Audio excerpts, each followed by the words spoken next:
Hiya guys, my name's Mark Fitzgerald and thank you for joining me today.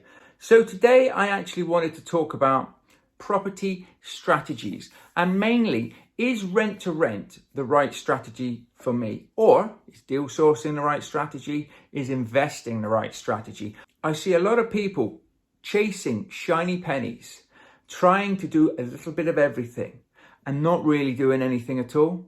So it really is very important that, if you're going to do rent to rent, what are you going to do rent to rent? Are you going to do rent to rent HMO or are you going to do rent to rent SA?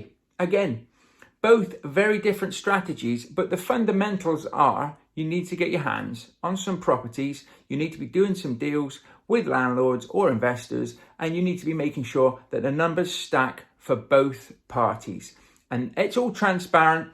Everybody knows what's going on. So if you're doing SA, the landlords know that's what you're going to be doing. If you're doing HMOs, obviously, if you already get a pre-existing HMO, happy days. But if you're looking to convert or change a property into an HMO, that the landlords know what you're doing. That way, there can be no arguments. There can be nobody upset about anything. And it's a win-win. And that is what we're always looking for. We don't want to do deals with people where nobody really knows what's going on. You want to be making sure you're transparent, you're going to be making sure you're honest, and that will rub off when you're talking about your deals, and make sure that you're genuine.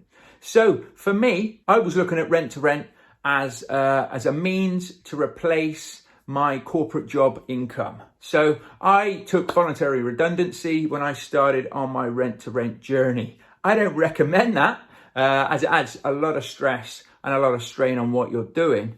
But equally to that point, it was also, it made sure that I pushed forward, that I produced a really good product, that I built a business that is sound and built on solid foundations, that I've been able to grow and been able to convert and change things and be able to move with the times. So for me, it was all about a bit of a legacy, but it was about cash flow as much as anything else. I needed to bring some money in, but I needed to do it in the right manner. And I wanted to do it in a sustainable business that is pretty much recession proof, pandemic proof, anything like that. I mean, at the moment, who knew when I started my business in 2019 that we were going to have this national global pandemic and we would be in lockdowns and everything. But we're still here. We're still doing the job. We're still here to tell the tale. And that is testament to not only myself, my company, the people that work with me in my company, and also the landlords, being able to communicate with the landlords, being able to maybe change things slightly and work together and make sure that we all get through this. And this is why I say, as long as you're transparent and you're honest with people, then if you do have a major problem with anything, you can talk to the landlords about it because you've always been honest with them. And most of the time, they'll work with you because they don't want the properties back. They want to keep your services because they know the product and service that you offer is second to none. So you need to look at your strategies. And some people say, well, I don't want to manage properties. Now, if you don't want to manage properties, you don't want to be doing rent to rent. It's as simple as that. Rent to rent, if you wanted to give it to a letting agent, let's say, you could do. But you've got to be very, very careful in that sense, because a letting agent, whilst will do a good job for you, as long as you find the right letting agent, they're never going to want to fill your rooms as quickly as you are. They're never going to be quite as on the ball as you will be for your own rent-to-rent business when, a couple of voids may mean that you're not making any money, or even worse, you're losing money. So for a letting agent, they're going to take 10% maybe plus VAT. I would say a minimum rate. If they're any cheaper than that, then you really, really do want to be looking at whether you want to work with them, because it really gets to the point where it's not worth their while. HMOs are a business. HMOs are a lot of work. You think about it, you get a 6-bedroom HMO, that's 6 tenants. That's the equivalent for a letting agent of having 6 buy-to-lets, so to speak, or single lets. Now, yeah, maybe it's condensed a bit, but it's still 6 tenants. It's still potentially 6 problems, 6 things that can go wrong. Now, hopefully you'd like to think that they don't all go wrong at the same time. But again, you need to be on it. And I would say, even if you've got a letting agent managing it for you, you need to be prepared to manage the letting agent, and also maybe even work with them when you have voids and things, sending them leads, sending them tenants their way. But it can be done, but just be prepared that it's going to come off the top line. If you're making a lot of money in your deals and you've got a really, really good deal and you don't want to manage, you can do it like that.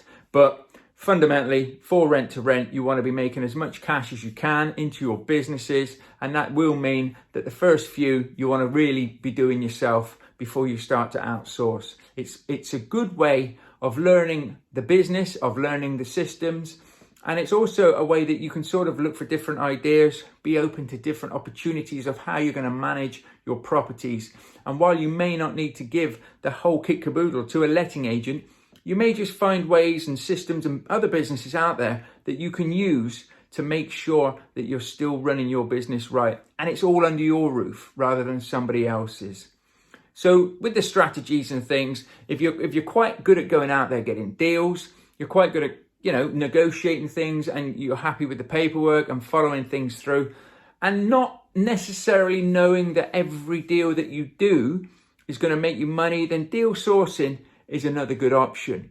Again, if you're looking for, if you're looking just to make money and stay in your job, and you just want something that ticks over in the background, then you're probably looking and wanting to be more of an investor type person.